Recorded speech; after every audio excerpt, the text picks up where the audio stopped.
Então, vamos dar sequência no resto da frase. But if you don't. Ok, alguns pontos aqui, né? Primeiro, questão de pronúncia. O but, nós temos o but terminando com o som de uma consoante, no caso a letra T, mas não é a letra que importa, é o som que importa, tá? Então nós estamos terminando com o som de uma consoante T. E iniciando a palavra if com o som, também não é a letra que importa, mas o som de uma vogal, if, com o som da letra I. Quando nós temos uma palavra seguida da outra, com essas combinações, a gente geralmente transforma o T em R. Então a gente fala buddy, ok? Buddy, na verdade não é I, né? E. Então but if, ok? Junta-se, but if, como se fosse uma palavra só. Ao invés de falar but if, você junta e fica but if. Segundo ponto, eu acabei falando já, né? O som do I tem som de E. Não é I, é E. Então, if, não é if, E. Tá vendo? Ok? Então, but if. Já no finalzinho, o T pode ser omitido. Isso acontece muito em inglês, muito. Então, ao invés de dizer but if you don't, eu digo but if you don't e engulo o T, viu? Parei no don't, ó. But if you don't, engolindo o T. Marcelo, eu posso falar but if you don't? Claro que pode. A forma na qual você vai falar é sua, você decide. Mas a forma na qual você vai escutar, essa você não tem opção. Então, eu, como seu professor, tenho que preparar você para a vida real, e na vida real pode ser que você escute but if you don't, pode ser que você escute but if you don't. Tá bom? Dificilmente você vai escutar but if, porque isso quebra muito a frase, não fica natural. Beleza? Ok, primeiro ponto então foi pronúncia. Segundo, como nós estamos falando aqui de um contraste, o primeiro foi, se você acreditar ser possível, você vai enxergar ou você enxergará oportunidades. Não é assim? Beleza. Agora tem um contraste, tem uma frase diferente da primeira. Então, como tem esse contraste, eu uso a palavrinha but. E but significa mas. Tá vendo que eu estou usando para contrastar? Para dizer que algo é diferente? Eu não vou falar assim, eu jogo bola, mas jogo videogame. E quando eu falo eu jogo bola, mas jogo videogame, você entende que são duas coisas distintas. E que você faz isso, mas também faz aquilo. Não é uma coisa que está complementando a outra, mas sim contrastando. Entende? Então aqui é a mesma coisa. Você tem um contraste, uma coisa diferente. If you believe it's possible, if you believe it will work out, you see the opportunities. But if you don't o quê? Se você não acreditar, claro. Eu não preciso repetir a palavra workout. Ou, believe it will work out. Eu poderia, até poderia, mas ficaria redundante, né?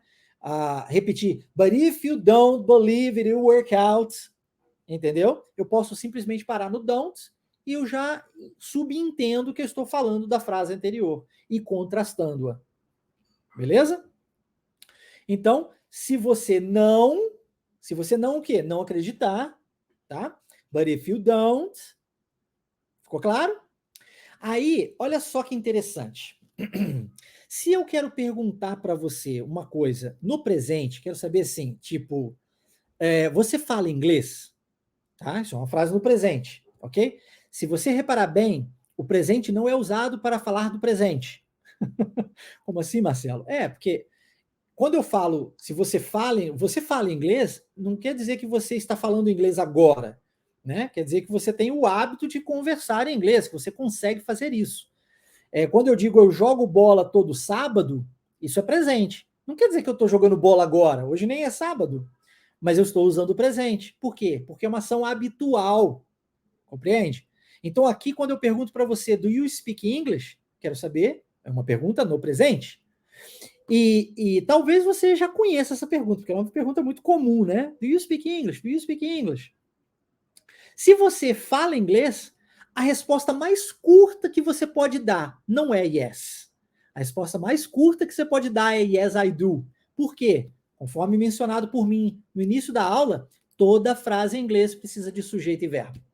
I é o sujeito, do representa o verbo que foi mencionado anteriormente, que é o verbo speak. Então, yes, I do. Ok? Sim, eu falo. É como se você estivesse dizendo isso, tá? E essa é a forma mais curtinha que você tem. Se você quiser dar a forma longa, você diria, yes, I speak English. Aí é longo. Curtinho, yes, I do. Posso falar só yes, Marcelo? Pode. Pode. Se você estiver conversando com um amigo de uma forma bem informal, pode, mas é errado, tá? E aí, se eu pergunto para você, do you speak Japanese? E você não fala japonês, o que você diz? No, I don't. No, I don't. Para negativa, é a forma mais curtinha que você pode ir. Não tem como responder só sim ou não. Novamente repito, a não ser que você esteja conversando com um amigo, uma pessoa muito próxima, de forma bem informal e sabendo que está errado, tá? E aí? Do you speak English? Coloca aqui para mim. Yes, I do or no, I don't? Escreve aqui, eu quero saber um pouquinho de você. Utilizando inglês agora, hein? Do you speak English?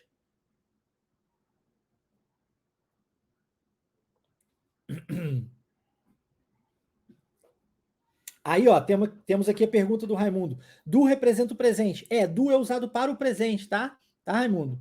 Usado para o presente. Ok? Por isso que eu trouxe ele aqui. Ó, Bruna disse, yes, I do. Quem mais? Quem mais? Quero saber de vocês.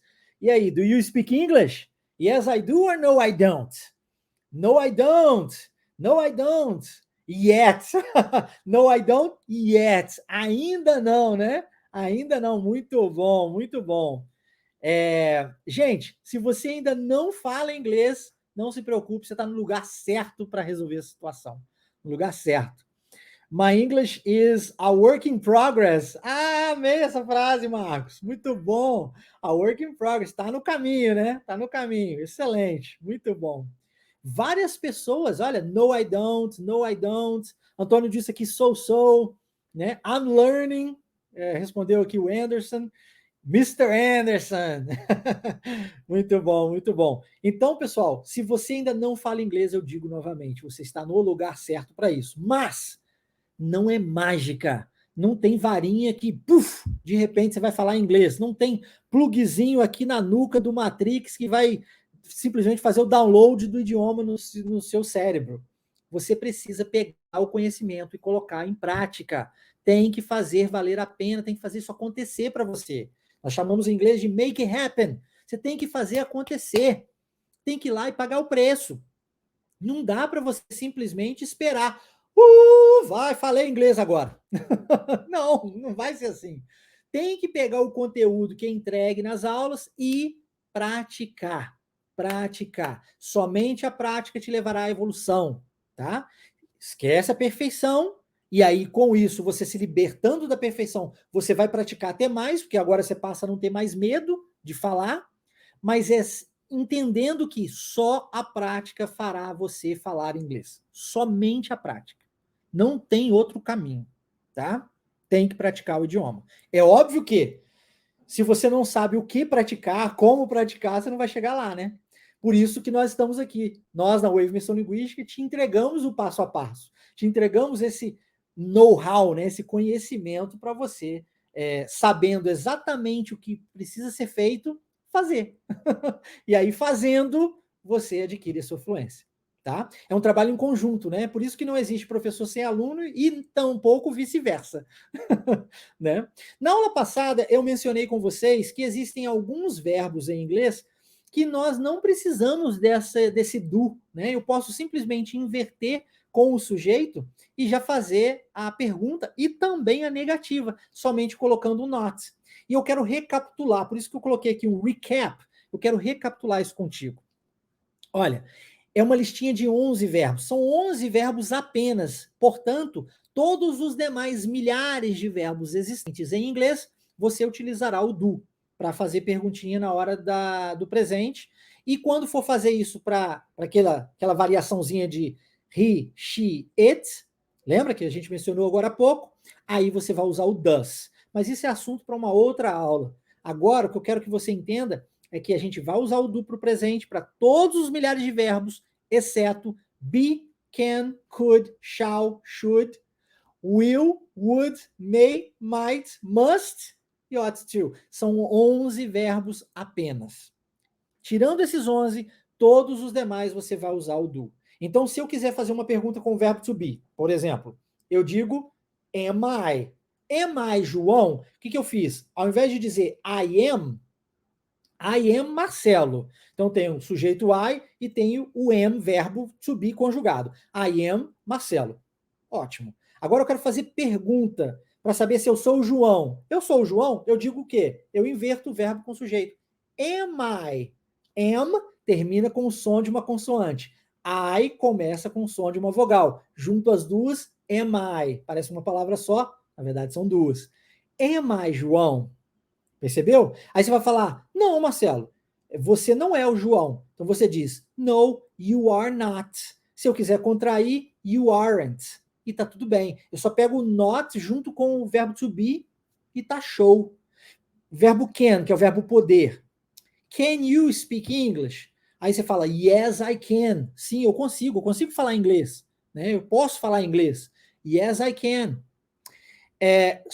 Repare que na hora da pergunta eu só coloco o can na frente do I. Can I? Também o can termina com N, som de consoante, I começa com som de vogal, juntei os dois, can I. Parece uma palavra, são duas. Tá? Can I speak English? Yes, I can. Can I speak Japanese? No, I cannot. Ou, se eu quiser contrair, no, I can't. Repare que para esses 11 verbos aqui, eu não preciso de do and does. Aliás, eu não posso usar. Eu só posso usar com todos os demais milhares de outros verbos. Com esses 11 são os diferentes. Eu faço tanto pergunta quanto negativa com eles. Show? Alguma dúvida? O Raimundo está dizendo aqui, feito é melhor que perfeito, né? Portanto, faça. É isso daí. É isso aí. Eu costumo dizer eu costumo falar assim, feito é melhor que não feito. Cara, que você não faz, você não vai ter resultado nenhum. Nenhum. Se você fizer e tiver um resultado negativo, digamos, você faz alguma coisa, você tenta alguma coisa e não consegue, no ruim você ganha aprendizado. Não fazer é resultado zero. Você não aprende nada, você não colhe nada, você não evolui nada. Entendeu? Então, feito é melhor que não feito. Sempre. Sempre.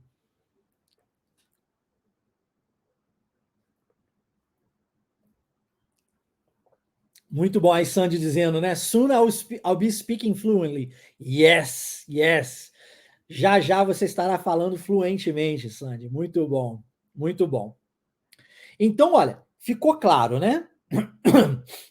Novamente eu repito, se vocês tiverem alguma dúvida, deixa aqui nos comentários. Eu vou pausando a aula, vou lendo os comentários e vou respondendo as dúvidas de vocês. Para a gente fechar, último slide, nós temos you see obstacles.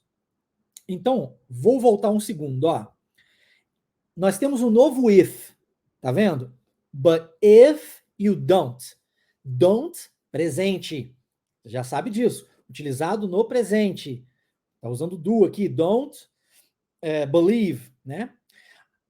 Então, isso quer dizer que a próxima frase tem que ter o futuro. Presente com futuro ou futuro com presente. Anexados pelo if. Anexados pelo if, tá? Então, you, futuro. Apóstrofe LL, a contração de will. Então, you see, você verá. Olha que interessante. Você verá. Verá o quê? Obstacles, que são os obstáculos. Sobre isso, eu quero chamar a sua atenção para a pronúncia de obstacles. Se eu utilizar isso no singular, tá? No singular fica obstacle. Repare que aqui nós temos um padrão linguístico, essa language pattern, assim como foi ensinado na última aula aqui da nossa série de Secando Frases em Inglês, eu falei sobre padrão linguístico e disse que Existem padrões linguísticos ao longo de todo o idioma, aliás, em todos os idiomas, em diferentes áreas. Aqui nós estamos falando de um padrão de pronúncia, onde o LE é pronunciado OU. Então, se você guardar isso, olha, pô, LE, OU. Viu uma palavra com LE, você já sabe que vai terminar com som de OU. Se você não se atenta a isso, o que você faz? Você busca o padrão linguístico do português. Qual que é o padrão linguístico do português? LE é lê. Então, CLE é clê. Aí a pessoa fala obstacle, obstacle. Não dá, porque está falando baseado no padrão linguístico do português. No inglês, LE pronuncia-se ou, sabe? Você aí. Esse ou. Então, lembre-se de table. Ó, table, todo mundo conhece. The book is on the table, né? Table, LE. Então, ou, table. Circle, ó, LE de novo. Círculo, circle, circle. Ok? Ou, incredible. Ó, de novo, LE, ou, incredible. You are incredible. Você é incrível. I am incredible. We are incredible. Por que a gente é incrível? Nós temos um cérebro capaz de aprender. E aprender coisas incríveis. A gente tem um cérebro capaz de distinguir entre presente, passado e futuro. Os animais não conseguem fazer isso. Certamente você é incrível. Aliás, você é incrível por um outro grande motivo. Acredite você ou não, você é criação de Deus. E só isso já te forma, já te torna uma pessoa incrível. Inevitable, inevitable, inevitável, LE, ou inevitable. Aprender inglês de forma fluente na Wave e prazerosa, it's inevitable, é inevitável. Nem que você não queira, você aprende. Por quê? Porque é gostoso fazer. Você vai falar inglês fluente. Para isso, você precisa de mudar o seu mindset. Com um pensamento diferente a respeito do idioma, você terá uma emoção diferente, uma ação diferente, um resultado diferente. Lembre-se sempre disso, tá? Sempre. Deixe-me ver se temos algumas dúvidas. Will future, isso mesmo, Raimundo, perfeito. Então, recapitulando a frase, nós temos: if you believe it will work out, you see the opportunities. But if you don't, you see the obstacles.